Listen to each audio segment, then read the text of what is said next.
I know from my own personal experience how stressful it is to try to prove to the people in your life that this non-traditional thing that you're trying to do in your career, that it's ultimately going to pay off down the line.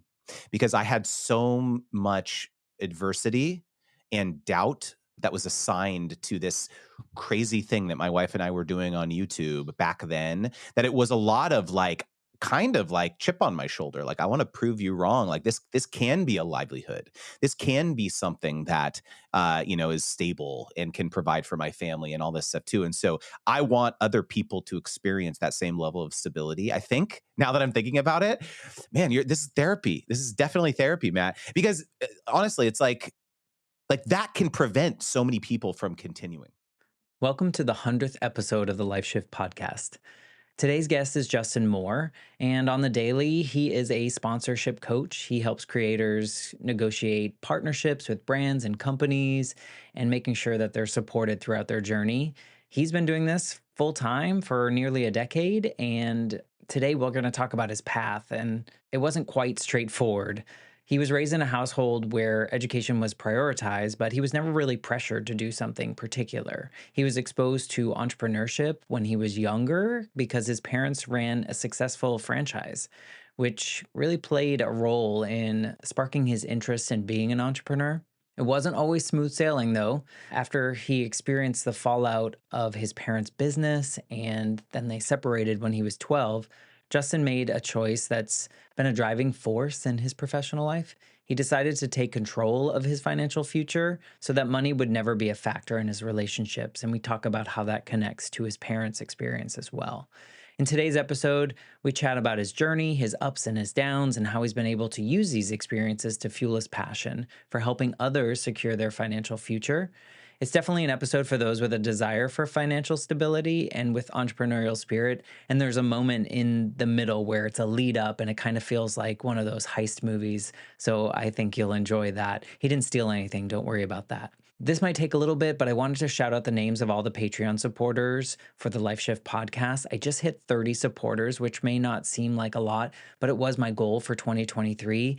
And I just want to say thank you to everyone because this helps me just grow the show on my own. Again, I do it all by myself. This support helps me get new software and equipment and things like that to keep these stories coming. So thank you to the following people for directly supporting the show through Patreon: Angela, Christina, Katie, Gail, Jonathan, Eddie, Nicholas, Jenny, Brian, Olivia, Wiley, Bridget, John, Pamela, Trapper and Shane, Natisha, Chris, Nolani, Heather, Mickey, Alexis, Marissa, Jason, Stephanie, Kathy, Emily, Brian, Rebecca, Tracy, Sari, and that's it. So thank you so much. I appreciate you. If you want to directly support the show, please go to patreon.com/the Life Shift podcast, and you can see all the information there.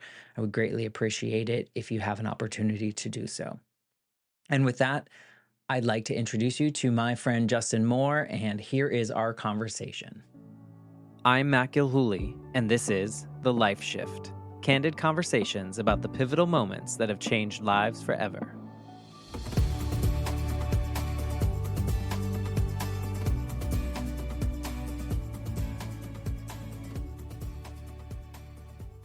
Hello, my friends. Welcome to the Life Shift podcast. I am joined here with a special guest, Justin. Hey, Justin. Hey, Matt, glad to be here, man. You know, you're in my email box pretty much like a couple times a week, and you're a creator and you create classes, and now you're speaking all over the place and you're doing amazing things. And I appreciate that you put out a tweet. I don't know what we're calling them these days, an X of some sort. And you said you were kind of looking for other podcasts where you could share things that you don't always share on other shows. So I spoke up and here we are. So thank you for that. Yeah, 100%, man. I'm really looking forward to diving into some stuff that I don't normally talk about on when I do the rounds or do the podcast circuit. Awesome. Well, if you can, just tell us a little bit about who you are right now, just without giving away any secrets about your life shift moment. And then we'll have you kind of paint the picture of what life was like leading up to that. All right. So, who I am right now, I am 37 years old. I live in the San Francisco Bay Area. I have two wonderful boys. Their name is Liam and Jacob. They're 9 and 6. I am married to my soulmate. Her name is April.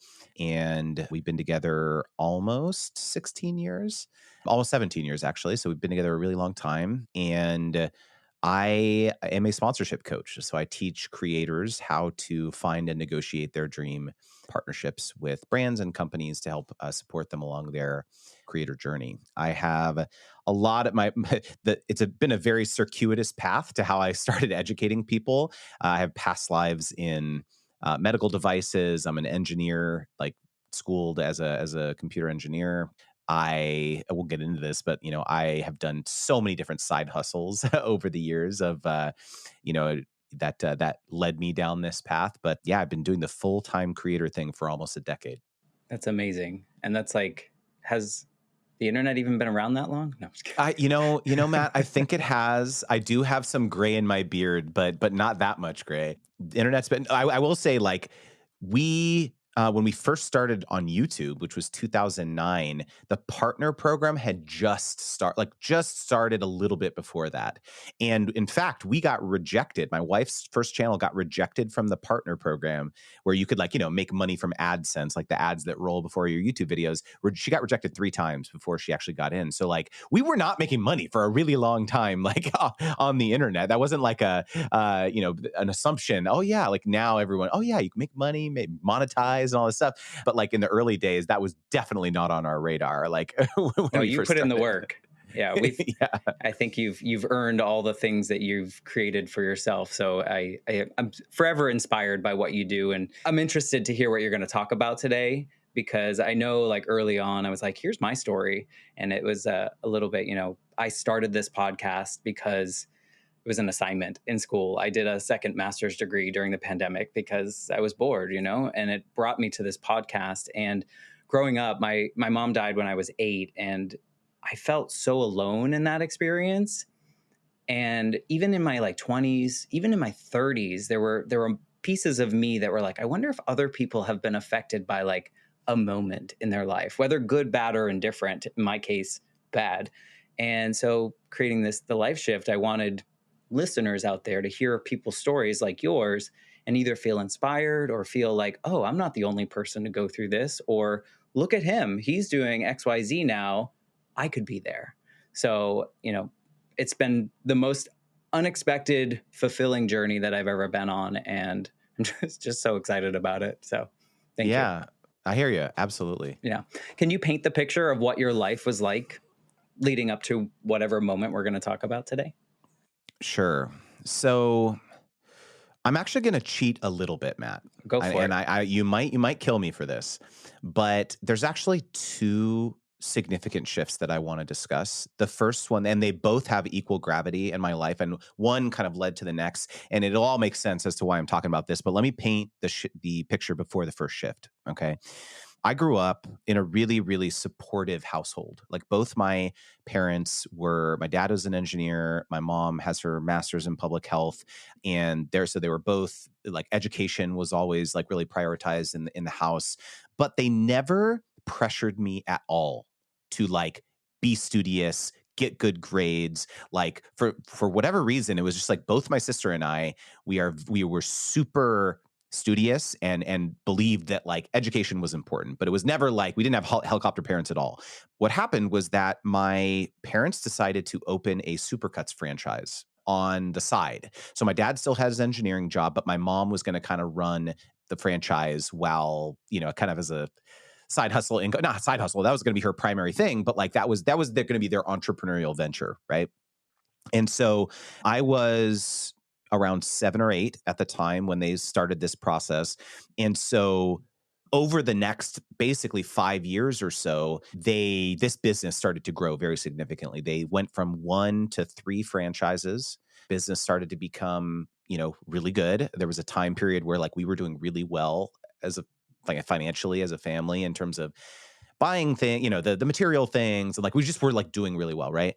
And that was being exposed to that in my family growing up had a really profound impact on me and my kind of this kind of nascent part of my upbringing or this formative part of my upbringing, I was like surrounded by entrepreneurship and like what that was like. So I started getting bitten by that bug. I started doing these like car washes. I don't know. I don't know why like my parents let me do this, but like we had this garage sale sign or this like my mom for a while was a realtor. And so she like had the A-frames, like the open house thing. And so I would take it and I would put like computer paper over it and I would put car wash. And we lived on this like major street and I would go out there and I don't know why, but at the time I was already like, okay, I need to charge differently for trucks and SUVs and vans because that takes more work. So I was like price discriminating already, at a really early age. And so every weekend I would enlist my buddies from elementary school. Literally, Matt, I was like in 4th or 5th grade when I was doing this, and I was doing car washes, and I would like raid our. Those were probably great. Yeah. Oh, yeah. And I would raid Great our quality. kitchen pantry, and I would take all the snacks, and we'd set up a snack shop. Like Nice. I was like had these alternate revenue streams, and so like I don't know where I got this idea, but I was like always fascinated with like making money, entrepreneurship, different ways, right?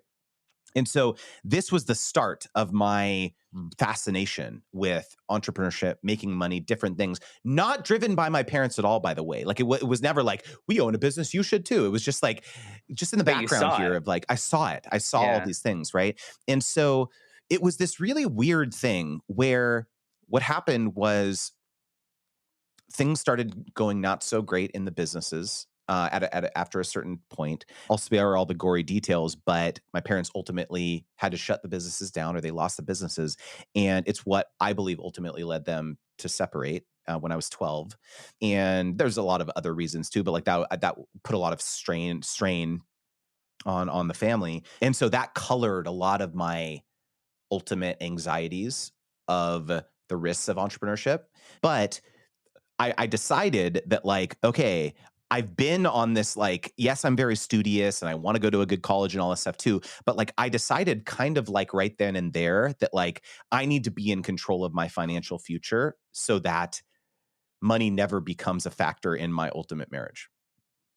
And it wasn't, I did not have this realization, by the way, until much later in my life, but like it became a driving factor for my professional trajectory where it's like, okay, I'm going to go after the professional, like solid, stable salary, but that's going like my 9 to 5 is just going to keep the lights on, but it's actually all the other things that I'm doing on the side that are really what I'm focused on. Like I want those to become the full-time income. And so the life shift for me, should I jump into it or should we paint the picture more?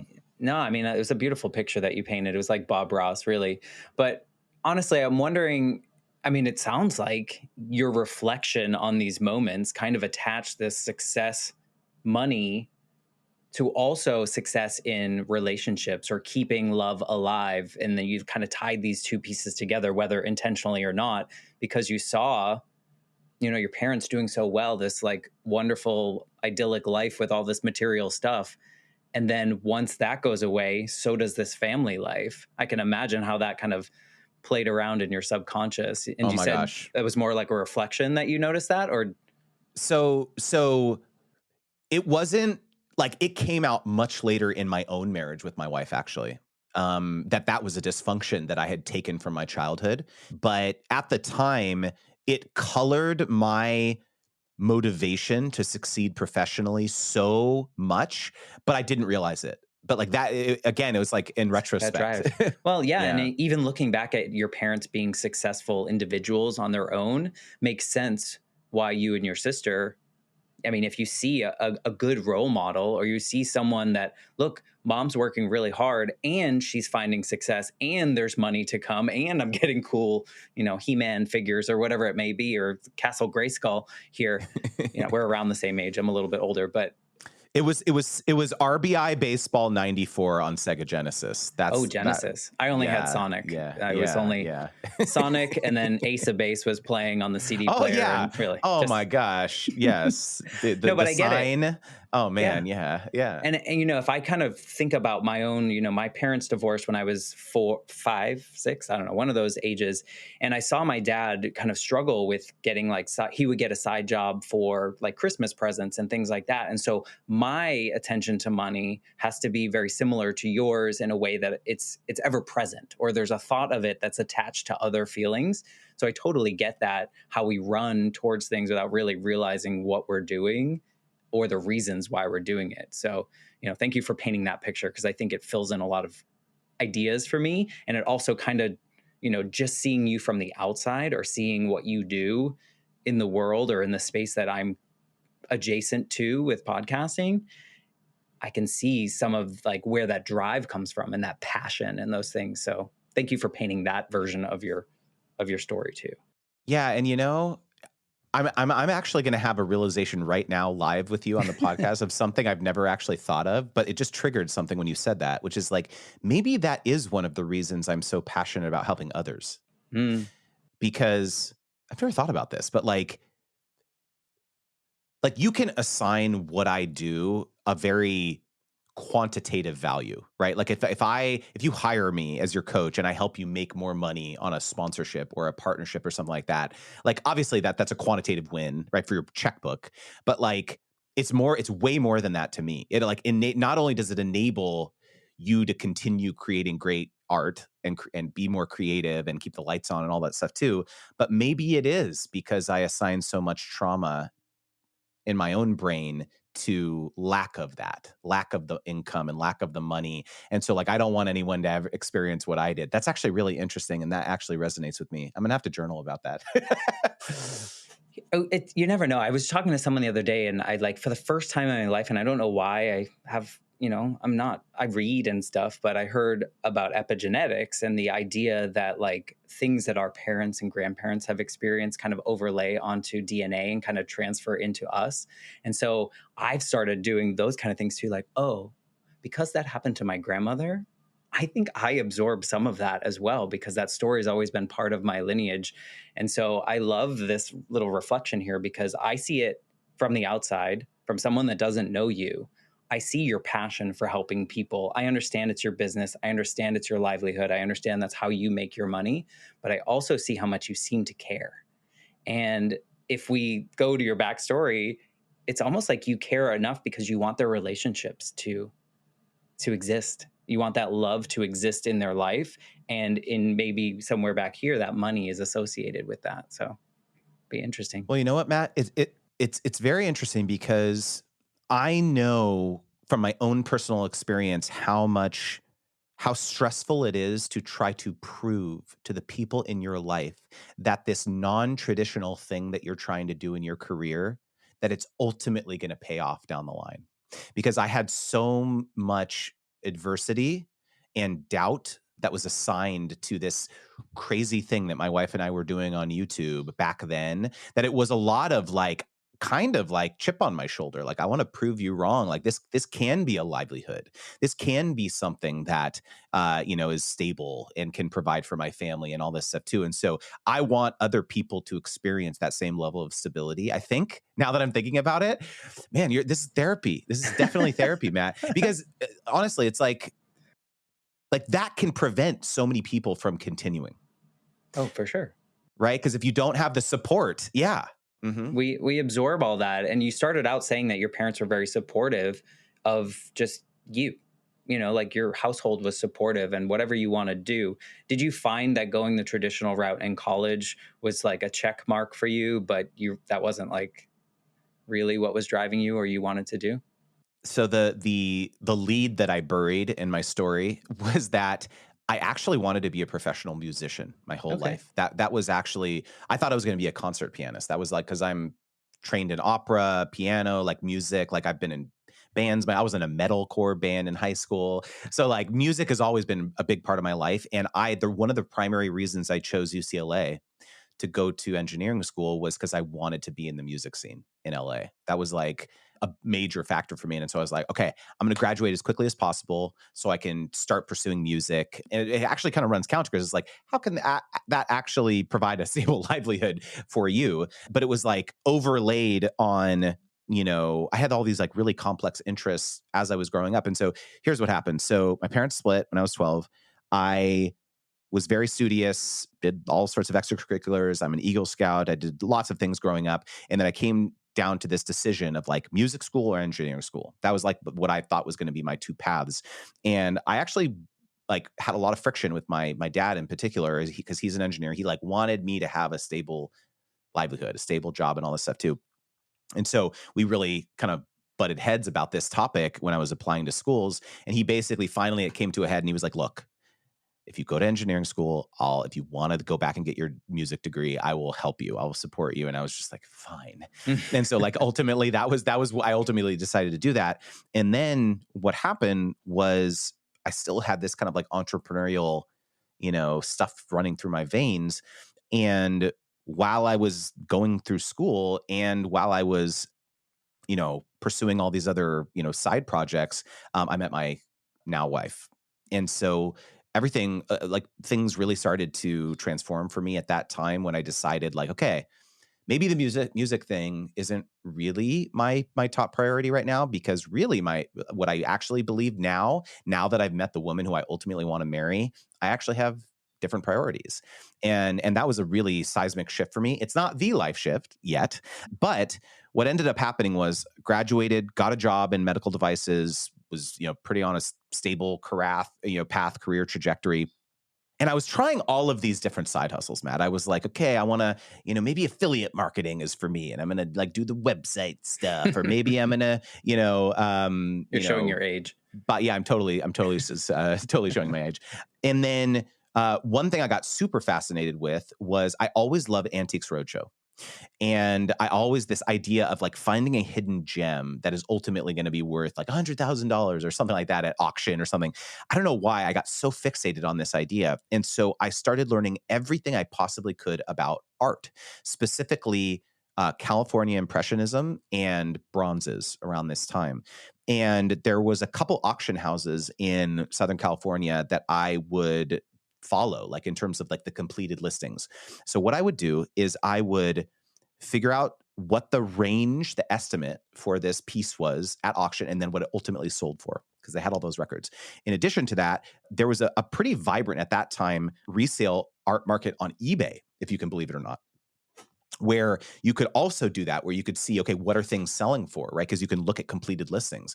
And so I started compiling this really robust list of like ranges of what things were selling for. And then I would hit the ground and hustle at every estate sale and yard sale and swap meet that I possibly could in SoCal, and hunt for paintings and bronzes, and then I would resell them at auction or on eBay.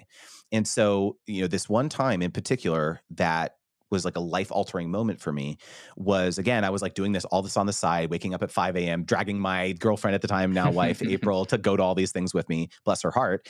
But I had been following an artist named Erte, very popular artist in the 70s, 80s, 90s, specifically with bronzes and lithographs. And with his bronzes, he usually had between 100 and 500 editions of these bronzes. And they were actually selling for quite a bit of money on eBay. And there was a local auction house that had one of his bronzes as the signature listing of this auction. And critically, this auction house in particular did not allow online bids. And so it was like either you had to be there to bid or you could bid over the phone. And so there's a little bit of arbitrage here where it's like if you know that there's like a really valuable lot that's going to go, be up for sale, then you should try and capture that, so then you could resell it at some of these other more prominent locations like eBay or other more premium auction houses. And so this is what I did. I went down to this auction house and I put in, there was a reserve on this item, where meaning that if it doesn't sell for this certain amount, it's not going to sell, right? It goes back to the seller basically. And so at this time, I did not have a lot of money, Matt. Like I had just graduated. Didn't have savings. All I had was a credit card with a limit of $3,000. Okay, I had one credit card. Okay, and I told my wife April, I was like, I believe that this is worth a lot of money. I believe that this bronze, if I could resell it, I believe it's going to be worth a lot of money. And she was just like, okay, I believe in you. Like, let's do this. And so the reserve, they never tell you what the reserve is going to be on these lots typically, but I thought that it was the starting bid of it was, I think, around $2,000, right? And so I was like, okay, if I can get this thing out the door for less than the max amount on my credit card, I think I can make a good profit on this thing. So this is what I did. I had my paddle. Okay, I'm in the audience, and I'm the only person who bids on this thing initially. And I'm just like, okay, I'm going to win this thing, right? I put my paddle up, and they say, call me in the back. He's got the gavel and everything. This is crazy, right? This is a total true story. And then they have the people, the phone bank people. If you've ever seen these auction houses, right? They have the people on the phones, and then someone calls in with a bid. And I'm just like, no, this can't be happening, right? And so it's me going back and forth in $100 increments with me and the person on the phone.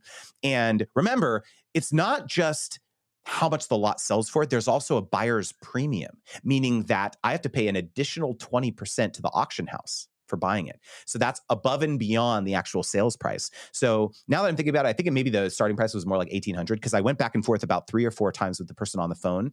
And ultimately, I'm the last person standing. Gavel comes down, and I walk out of here with this thing, $2,300 for the sales price plus buyer's premium of 20%. So I literally walked out, what is that? Like, 460 extra bucks. So it was like 2,800 bucks, roughly something like that. $200 like to spare on my credit card. And so I get in the car with this thing. They're like, okay, at the end of the auction house, meet around back and you can collect your lots and pay and everything. Oh no. And so I like run the credit card, and I'm like hoping like, please don't get flagged for fraud or like, like a suspicious activity or whatever. Went through, loaded it into the back of my car. I close the trunk. I sit in the driver's seat. I look over at my wife, and I'm just like, what did we just do? Like, we bought this sculpture for $2,800, whatever it is. And so the next day, Matt, I turn around, I take a bunch of really high quality photos of this piece and list it on eBay for 99 cents, no reserve. No reserve. Oh no. Oh wow. And so what That's I had brave. noticed, it's very brave. So what I had noticed was that the auctions that ultimately performed the best based on all the research, that numbers that I had crunched on eBay, was the ones that were 99 cents, no reserve, 7-day listing. Those are the ones that ultimately went for the most money, because in this sculpture niche, because people thought they were going to get a deal. They're like, oh, okay, like I remember those days. I'm gonna really get a good deal, and maybe I'm gonna be the one to flip it and make some money on it, right? And so I thought to myself, I'm gonna do this, right? So we fast forward, 6 days. There had been a couple bids on it, but it's only around $1,500. And the final day, and I am crushed, Matt. I am absolutely crushed because I can't take a $1,500, $1,300 bath. I did not have this money, right? And so I was literally crushed, and I was like, saw my entrepreneurial dreams like flushing down the toilet. And so we get to 6 hours left. Okay, we're at 1,800 now. I said, okay, all right. We get to 3 hours left, and I'm about 2,000 now. Okay, $800, like that's okay. I think I can, handle that, right? We get to an hour left, and we're at about $2,500, 30 minutes left. We're now at $2,800. Okay, yeah. I'm going to break even. I'm going to break even on this thing. And in the back of my mind, I always knew that it might be possible that there might be some people waiting to the last minute to try to make some bids, because they had these software programs back in the day. It was called like sniping software, eSnipe, and some of these tools where you could basically put in a number, your max bid, and then it would go in and bid in like the last 10 seconds, right? And I remember this because my dad used to do this. He was like big on eBay.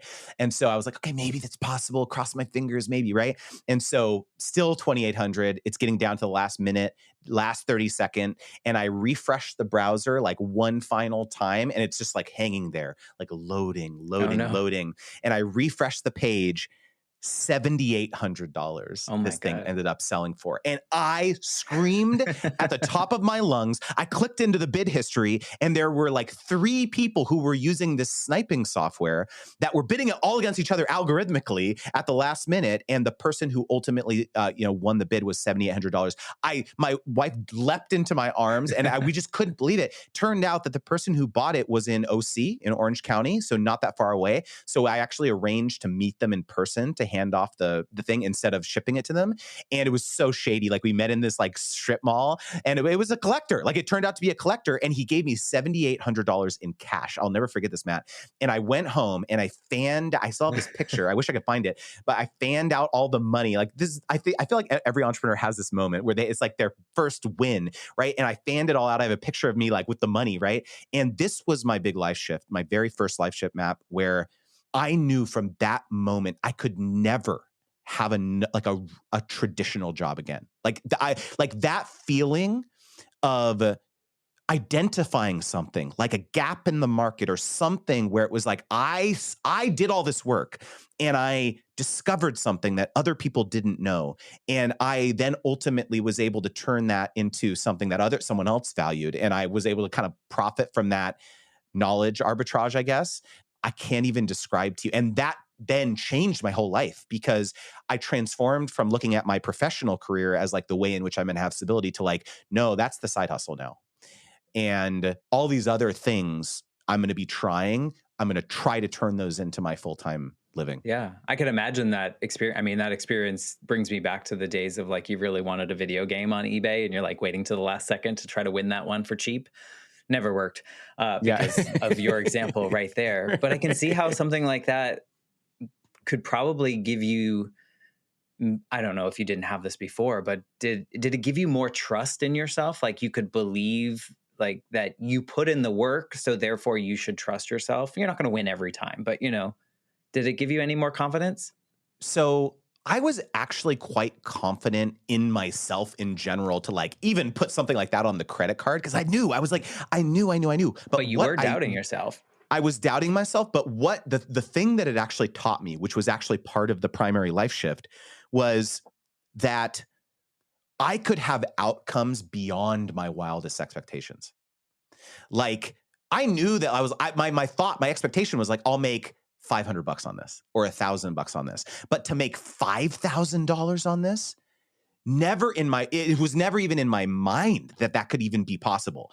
And so that was why I was like, wow, there's actually things you can do in life and in business where you can actually make 5 times, 10 times the amount of money that you think of. That was mind blowing. So dream bigger. Yeah, that stretched my mind of like what could potentially be possible. Because to date, I was having W-2 income every 2 weeks. I'd get my check. I was crunching pennies, and like I had a spreadsheet where we were tracking all of our expenses. And we were young. I was like 21 or 22, my first, 23, probably around that time. And so it was like that was the big thing. It was like, wow, I didn't actually realize that was even possible in life. Yeah, and I think a lot of us don't. Do you think that some part of your initial confidence, and I mean, having an engineering mind probably helped you a lot in figuring out which pieces and analyzing the market and all those pieces. But do you think a piece of seeing your parents as successful business folk or doing their thing, do you think that instilled some of your confidence? Do you think you gained some of that because you saw their abilities being rewarded in some capacity? And the reason I ask that is because in my case, I never felt like I dreamt big. Like I felt like I never could, like I just had to do what was next in the list. There was never like this extra dream. There still really isn't. And I think a lot of it is from what I've seen in my own family. So I'm wondering if that resonates with you at all. I think it was a mindset that, in particular, my dad taught me growing up. So this was so there's one story in particular that I think will make this point. Is when I was a freshman in high school, so 15, we had an assignment where our teacher, we had to interview someone who was in the career that we wanted to have. So we had to do a research paper about it, right? And so remember, I wanted to be a musician. And so I found someone who was living in San Francisco or working in San Francisco, and they were a music producer. And I was like, oh, like I want to, I basically reached out to them. I told them about the project. Like, can I interview you for this, high school paper, I this want to type of be thing? you. I want to be you, basically. Yeah. And so they agreed. And I went to my dad and I said, Dad, I have permission to go take BART, which is like our subway type system in the San Francisco Bay Area, into the city, because we lived in a suburb, and go interview this person. And instead of saying absolutely not, Because I was like, I don't know if there's any way my dad's going to say yes to this. This is crazy, right? And he basically said to me, I will only allow you to do this if you can put together a comprehensive plan of exactly how you're going to get there. I want the times of the trains that you're going to be getting on. I want you to show me the exact map of once you exit the station, how you're going to get to this person's office. I want to know more about this person. I basically come to me with like a plan of like, well, how are you going to do this? You're 14, 15 years old, whatever. Give me a plan. And so I was at the time, I remember being like so annoyed. I was just like, oh, dad, like, come on, Right. this is so annoying. Just say yes, right? No, I had to go down. I had to do like an extra report, basically, like to like let him me be able to do this, but I did it. At that time, I was MapQuest. If you Yeah. remember, like I had to, Yeah. there was no Google Maps, right? So I had to go. I printed out the turn by turn directions, and I drew it on the map and like how I'd get out of the station. And then I go and I like present him with this report. He looks at it. He said, "Okay, you can go." And so I just remember feeling so empowered by that exercise that like, and I remember the whole time I was on this trip, just this tremendous feeling of pride that I was like allowed to do this thing. And that really, I remember that moment in particular as like if I put in the work to be prepared and put in the work like to game all possible outcomes, like what if this happens or what if that happens or what if this happens. I think, to your point, like that has, I can draw the parallel to that in so many things, like the story around buying this piece of art. It was like I feel as though I had kind of prepared. I had done the data. I knew that it wasn't like I was just buying it for no reason. I have seen pieces like this sell a lot of, multiple times. So it was like I've kind of gamed it all out. And I think that, yeah, you're right. Like that gave me the fortitude or the confidence to make a judgment call like that. Do you find yourself in all the side hustles since, or the things that you and your wife have put together, or what you're doing now? Do you put in a lot of that like report ahead of time? Like, how am I going to get there? 100%.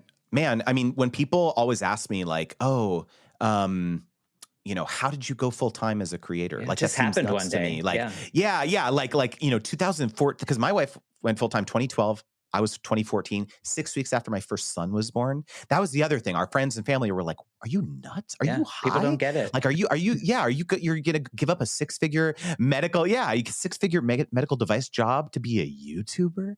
Like, what is wrong with you?" Right? And again, I had to remind people like this was 3 years in the making. Like once my wife quit and I kept my job, for the medical benefits and all that stuff too. Like that was the moment where I was like, okay, let's put the plan in place. Like I have to be making at least $10,000 a month in incremental income above my 9 to 5 salary in extra income, right? So if let's say I think I was making around 100K at that time, like I need to be making 10K above that. So like almost like 200K to know that if I do ultimately quit and the 9 to 5 salary goes away, we have a little bit of buffer. If so, because we, at that time, again, we had a kid. We weren't going to go back to living on ramen. Like that wasn't an option. And so, yeah, like we put the plan in place. And I think people just don't realize, like I never, ever make decisions, without like putting the plan in place first. Yeah. I mean, I think a lot of people do, especially in the creator space. I'm sure you work with people that are like, they woke up one day and they decided they were going to start XYZ, you know, YouTube channel, or they were going to do a podcast, or they were going to do whatever it may be. And I think, like having a parent like that forced you to do something that was probably so annoying as a 14-year-old to have to like put together, on your dot matrix printer. I know we're past that, but like on MapQuest and figure that out. I mean, the lesson that little throwaway little story can teach someone that led to this, like it's so interesting to me, because I feel like this creator space and probably the people that were the naysayers in your life, it feels or it looks like it could be something that someone jumped into, but all the successful people are people like you that like took a long time to get here and did the legwork and did the report ahead of time, and then weren't just jumping into it. They had a plan. There was a plan of action. Even that story about the auction. I mean, all the legwork that you did, like watching other things sell and how they sold and how you were going to do it on eBay. That's a lot of work. That's a lot of work with possibly never a reward, Right. right? Like Right. how do you determine, is there a point in which you do like a lot of legwork for something and then there's a breaking point in which you determine I continue going or throw it away? Do you have any of those? Matt, I don't know if you knew this, but that's a perfect seg to my second life Well, I shift. mean, I did. I Okay. set it up. You are We're the scripted, podcast right? host. We're You're the running gen the yeah. teleprompter. Yeah. So, it's so funny you asked that because to date, to up to this point in the conversation, I've talked a lot about entrepreneurship and making money and all this stuff too. And so the next real like I was on this path of like, okay, yeah, I'm going to be an art broker. That was like what I thought I was going to do. But ultimately, what I decided was like, this is so much work trying to hunt and find and wake up at 5 a.m. and do all this stuff. And so, all in, I think over about a year of doing this, 18 months of doing this, I think I made profit about 40 or 50K doing this. So it wasn't nothing. Like it was pretty good money, like on top of my full time income. But the juice did just not seem worth the squeeze.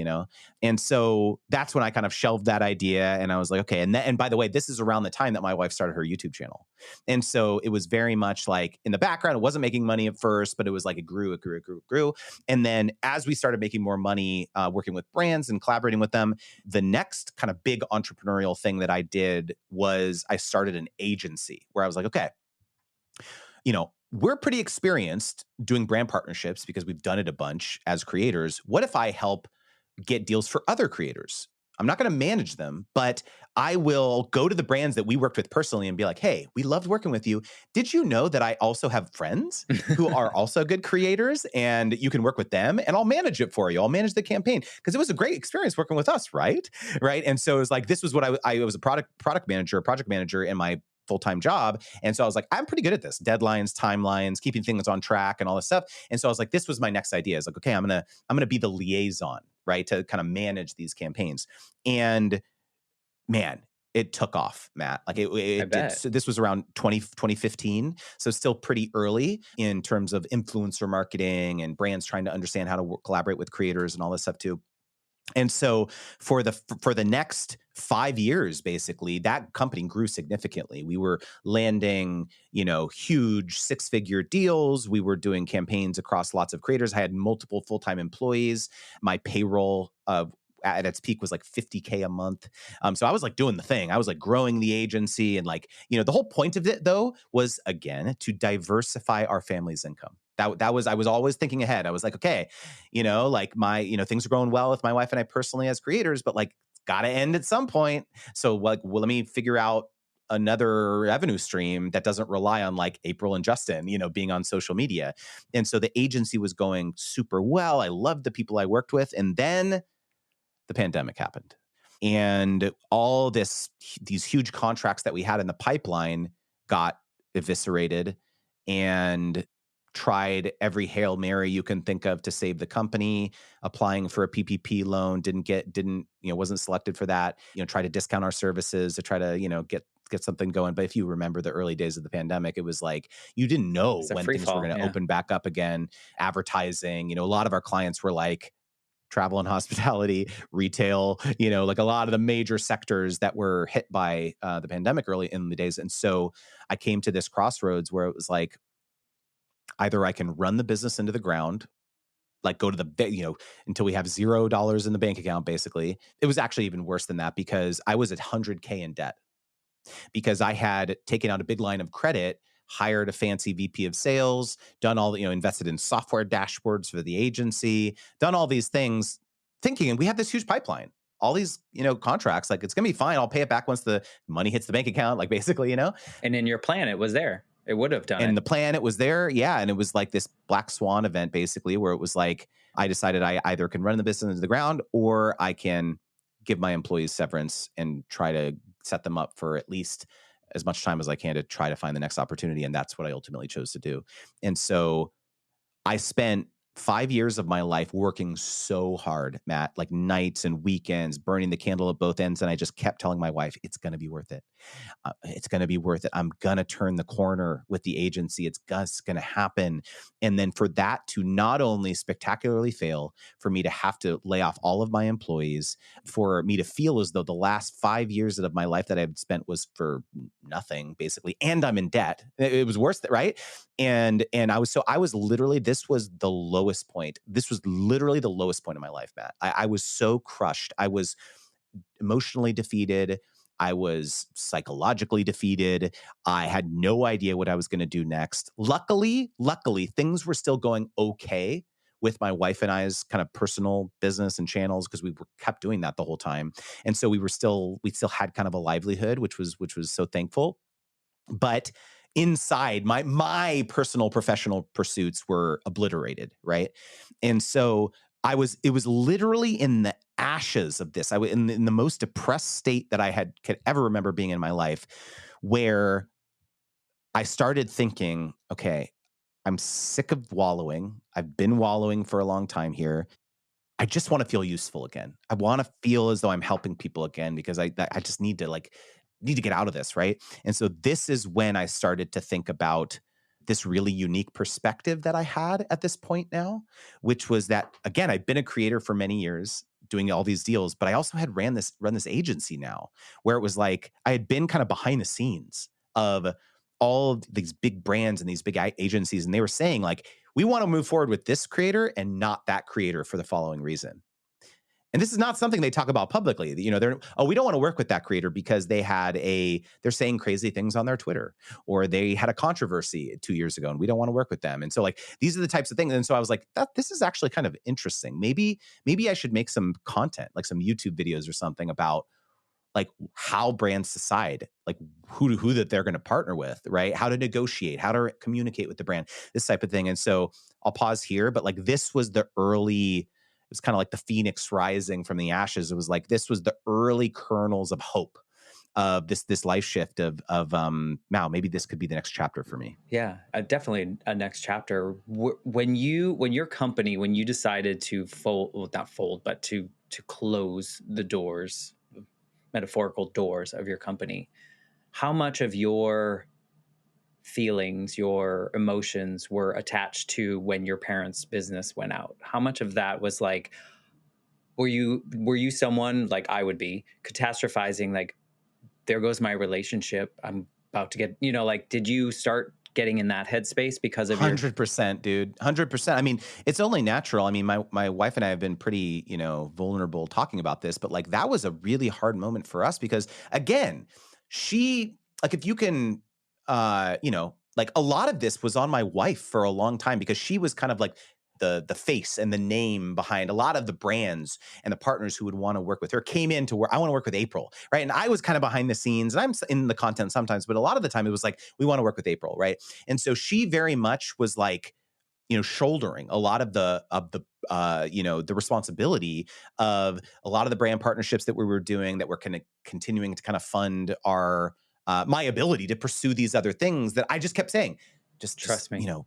trust me, like it's Yeah. going to pay off, like all this stuff. And at that same time, remember, we had like small kids, so it was like there's a lot of guilt associated with like being away, like we're having to do all this work, and yet we're having to put our kids in preschool, and like all this. It's this balance that you, as a parent, it's like you want to be there for your kids, but also you have to have provide for them, and like all this stuff too. And it was like a lot of complex emotions with that. And so when it ended, when it failed, that was so humiliating to me personally. And you're right, it was like I let my wife down.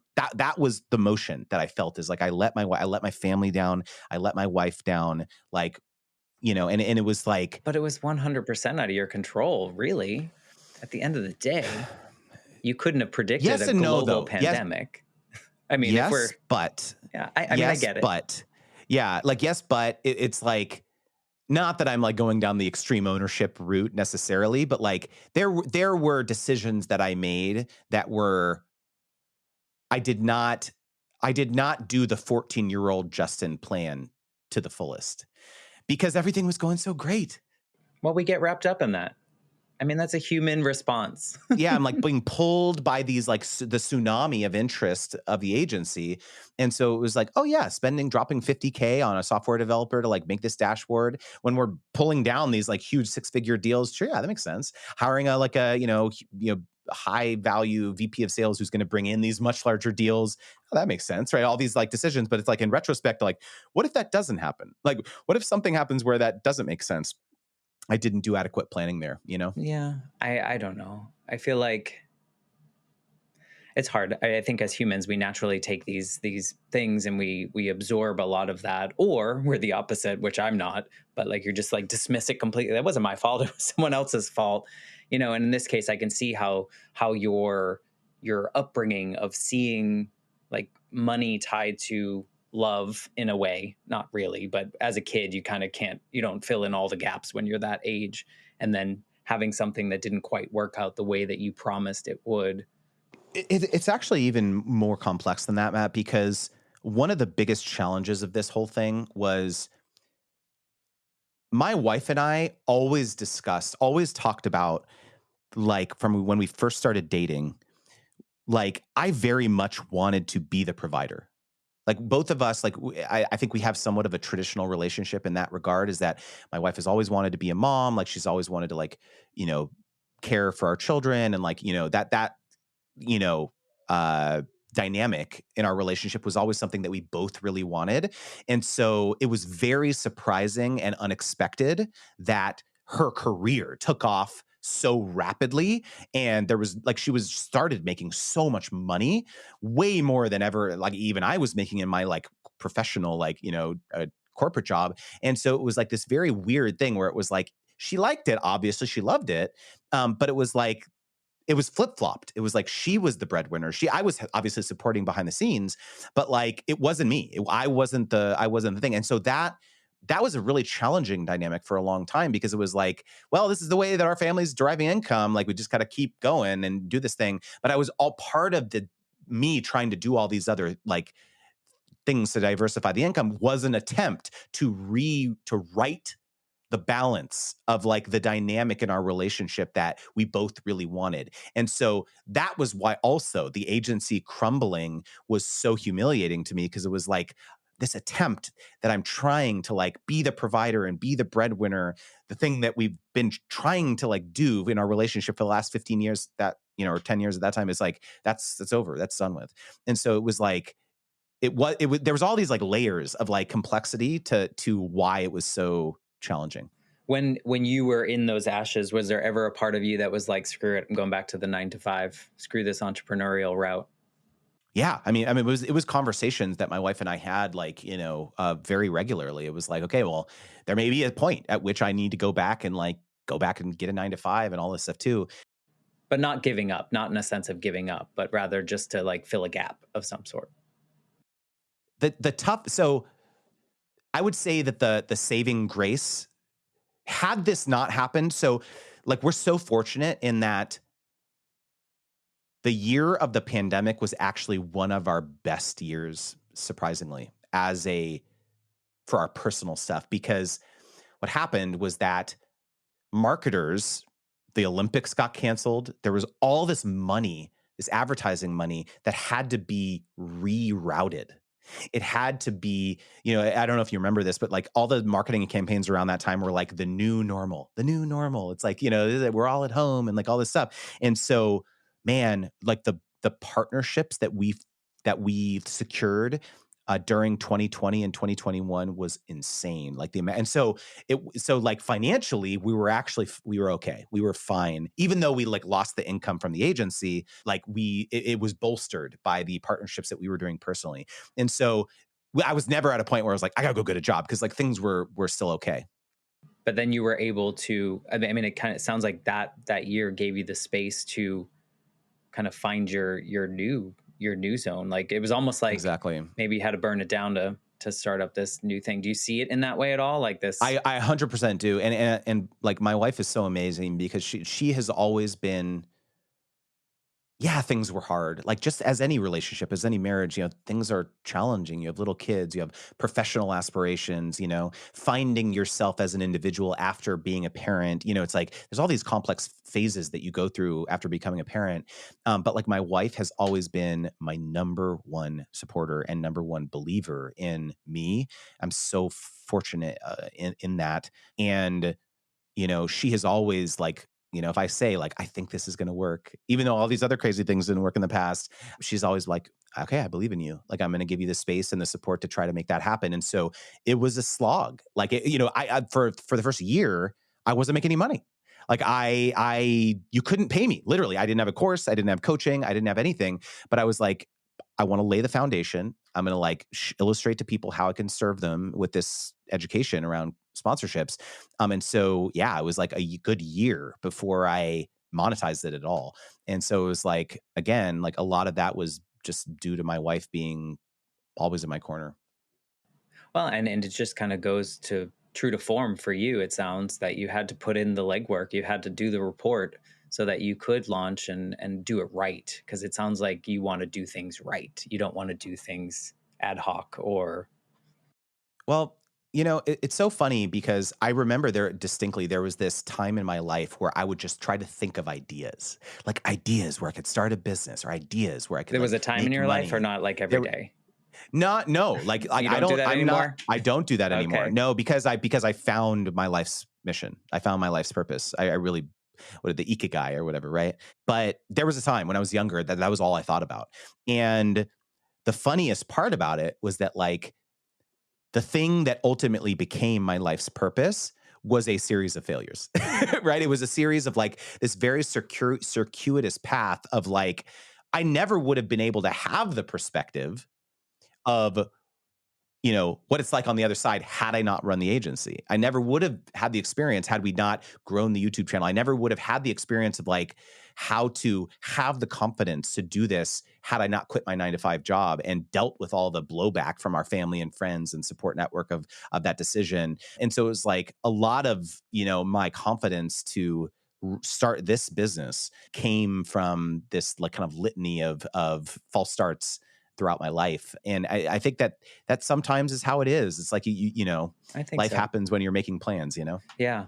No, I think, we hear it a lot and it sucks, but I think we learn a lot from mistakes and from failures or tragedy, right? I feel like I'm this version of me because my mom was killed in an accident. Like I would not be me had that not happened to me and the 20 years of terrible grief journey that I sucked at, like had I not done all that, I wouldn't be this version of me. And so I kind of look back at that with some level of like gratefulness in a weird way. Hard to say that out loud. And I can understand how you probably now look back at some of those things that you did and go, okay, well, that served a lesson for me. Or because I did it that way and it didn't quite work out, maybe I won't do it again that way. Maybe I can do it this way. And this is the way that it's going to work out. So, I mean, I think that's a perfect lesson for so many of us to realize that, the journey's long and it might not be the same journey the entire time. In your case, it's always been this like,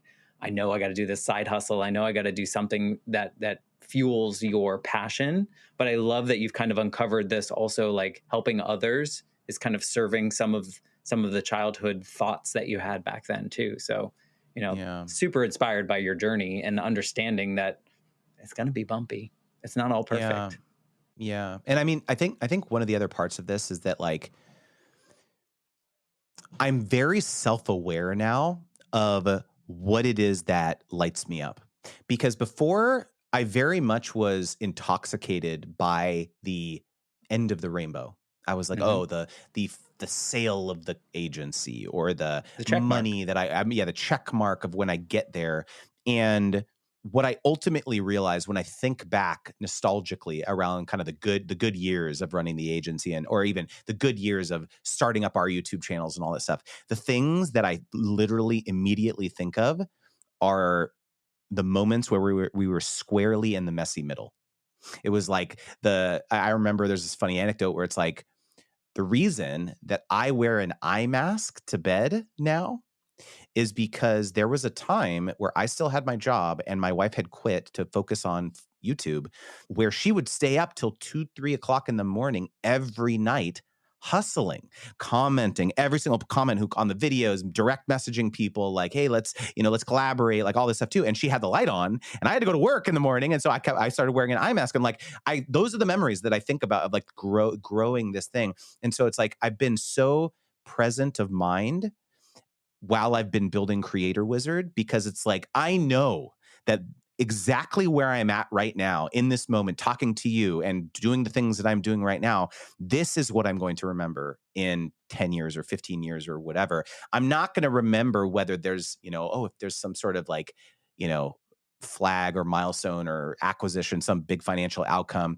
I'm going to completely forget about that. I'm going to remember the people, the creator that's in my DM right now saying they just got their very first brand partnership. That's what I'm going to remember, And it's like, I think remembering for anyone listening or watching, it's like, what is that moment for you? Is there a moment where you're like, can you be self-aware of the things that light you up in this moment rather than always thinking about the next step? Or like, I had this problem for a long time where it was hard for me to be present of mind with around my family or my kids, because I was always thinking about, the work I got to do or the person I got to get back to or whatever. And it was very hard for me to be present in the moment.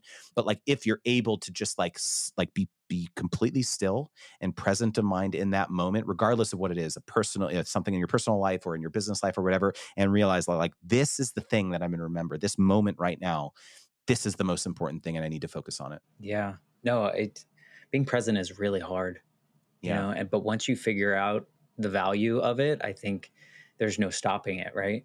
If you could go back to Justin sitting in front of that eBay thing like 20 seconds before it ended, or maybe an hour before it ended, when you were kind of like, oh gosh, what's going to happen? Is this actually going to work? Or all my plans actually going to come through? Is there anything that this version of you would want to say to that anxious young man? What a fantastic question, first of all. I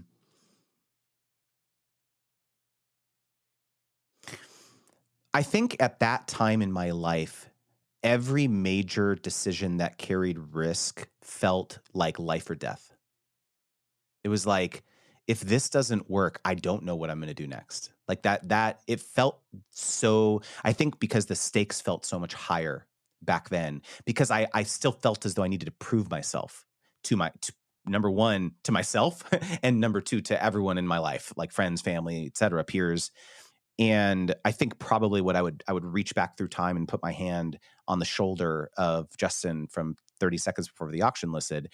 It would be that if you look at the entire trajectory of the next 20 years of your life, this is going to be a super, super minor blip of your life generally. But at the time, it was impossible to have that perspective that like, this is going to be, regardless of what happens, the auction could have ended and it was at $2,800. I don't make any money. In fact, I probably lose a little bit of money. Like, that would have felt like the end of the world to me at that time. Obviously, it didn't happen like that, but there were a lot of moments where that did happen. I actually did. We could equally sit here and talk about other listings that I did where I tried to flip it and I lost money. So there definitely were stories like that where I felt really humiliated and bummed and all this stuff too. I remember buying a piece of art that turned out to be fraudulent. It wasn't the artist that I thought it was, and I lost a bunch of money and all this stuff. So there were definitely moments like that, and they felt super, super embarrassing at that time. But like, if I could know what I know now, that like, okay, this is just part of your formative years of becoming mature and responsible and a business person and an entrepreneur. Just strap in. It feels like you have somewhat shifted also in the way that you tell your story. So much of your early life was really chasing that dollar. And Mm-hmm. now it's like chasing these connections, these like Mm. relationships. The money will come, and if you're doing what's serving your heart right, and like the why and connecting, all the rest of it's going to come because you've already done that plan. So now it's Mm. like, Justin, pay attention to the heart of people, pay attention to their lives, and not what you can get from them, because you'll have enough money to do what you want to do and have a successful life, according to younger Justin. So I see that. At least I don't know if that's true for you inside, but I can see that you seemingly care a lot about those connections and those relationships. I mean, it's everything. It's all I care about. But I want to give one caveat to that, which is Sure. that it's Just tell me very I'm wrong. It's easy. fine. Yeah, no, no. I think I can predict what people listening or watching are thinking right now. They're just like, okay, Justin, it's easy for you to be so service minded when you've had an awesome career and made a ton of Mm, money. It's easy to be like it's like the founder of a startup who cashes out for $1 billion or 500 million and now they're a philanthropist. right. Now they have this mission to want to save the world and all this stuff too. So it's like the skeptic could say, why did you have to have this big financial outcome to now be service minded and all this stuff too? And my answer to that is like I 100% agree with that. That is an accurate thing because it's a luxury right now to be able to have this mindset where it's like I'm going to serve people, I don't really care about the money.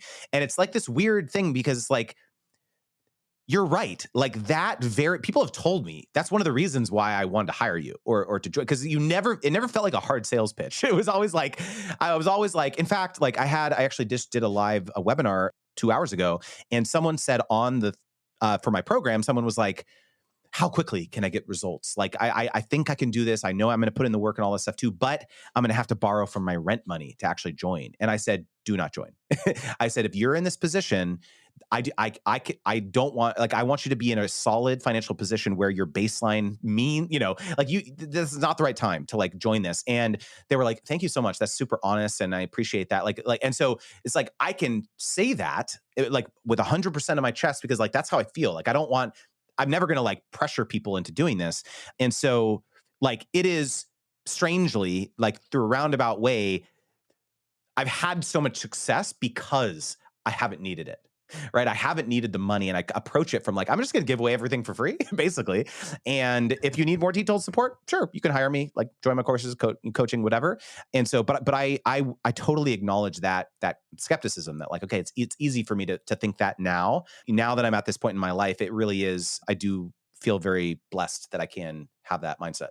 Yeah, I mean, I see how some people might think that, but you also need. I think there's a level for all of us as humans. We have to hit something where we can feel successful enough in our own space or whatever our goals were, so that we can give back. I don't think I you have to be self-serving at some point in your life to get to a place where you can help others, because if you're not helping yourself, you're not going to be fully equipped to help the other people. So if you hadn't found these successes, if you hadn't failed a couple times and found something else, you probably wouldn't want to help these people as much because you didn't learn as much. And so I think that's just part of the journey, and I hope that people listening aren't like, well, he was a jerk before but now he's nice, and like what all these. It's not really about that.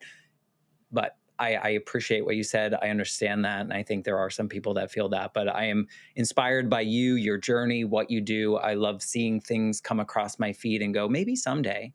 But, I just thank you for taking the time to share your story, to have a little uncovering of something maybe you hadn't thought of before. Thank you for being part Yeah. of this. Of course, if I could bookend this conversation with something that resonated with me, this happened just yesterday. I was listening to Amy Porterfield's podcast. One of my people I really am inspired. She's kind of one of the OGs of kind of the online marketing space, and she was telling a story of something really challenging that happened to her recently. And she gave this analogy, and she said like, you guys know that like when I share stories of things that didn't go so well in my life or my business, I prefer to share the scars, not the scabs, because the scabs are still raw. They're still kind of oozy, and I'm still kind of going through it. And I prefer to share the scars because that means that it's fully healed emotionally. And I feel as though I'm in a place now where I can share like, and I have lessons now to share for you. And that really resonated with me because it was like, sometimes I think in life, it's hard for us to, when we're in the middle of something and it's still very raw and still very emotional, it's really hard for us to talk about it and really hard for us to articulate what we're really going through. And it's like, you can't even envision, like, I can't help anyone right now because I need to help myself, you know? And so I think just like giving that permission that it's like, at some point, you know, hopefully there'll come a time in your life where you feel as though you'll feel comfortable to share potentially a painful lesson or something that happened to you in your life. And so that whole description of this. I think that like really resonated with me because it was like I'm at a point in my life. There was a point where I could not talk about the agency thing. Like I was so demoralized, crushed. I was embarrassed. Like I just couldn't do it. And so it's like the moment for me was when I hit publish on a YouTube video talking about the failure. The thumbnail was literally, it says like negative 100K. I remember like, and I'm just like looking like this on the thumbnail, and I told the story, I told it all. And that was the emotional release for me. And that really marked an inflection point of me being comfortable talking about this big failure in public. And so my sincere hope is for everyone watching or listening that whatever that moment is in your life, whatever the life shift is for you, that there will be a time that you'll feel at peace discussing it. Talking about it is so valuable. I never knew that I would be talking about my dead mother every single week on the show, but there's so much healing in it. And so I love that. I love the scar analogy, even though I have a broken finger right now and they try to Mm. make me a little bit nauseous with that. But thank you for that. If people want to like learn more about what you offer and how to get in your orbit, what's the best place for them to like find you and follow you, and where do you recommend? Yeah, so I have a completely free newsletter. It's creatorwizard.com/join. Every week I send out, articles and videos and stuff like this. If, potentially you are a creator or you're interested in being a creator, I talk about a lot of the mindset pieces. I even send you paid sponsorship opportunities if you actually already have an audience and you're trying to monetize it. So yeah, creatorwizard.com/join. Yeah, we'll definitely keep that link there. You can and probably has, I think that has links to your socials and stuff like that to Yep. follow you. So hmm join his email newsletter. I'm on there. Sometimes I delete them because I'm like, that doesn't relate to me and it makes me sad. But sometimes it's really good. Sometimes I respond when you have a question in there. So thank you for what you do. Thank you for taking this time today. And I know you're very, very busy. So I'm sorry we went over a little on time, but thank you. No, this is great. Thanks again, Matt. Yeah. And if you're listening and like watching this, or I always say listening because I'm podcast first, but then there's the video. So if you're doing one of those things and you found something that Justin said really interesting, please share this with a friend or someone that you think might resonate with his story, and be so grateful as an indie podcaster over here. So thanks again. And we'll be back next week with a brand new episode.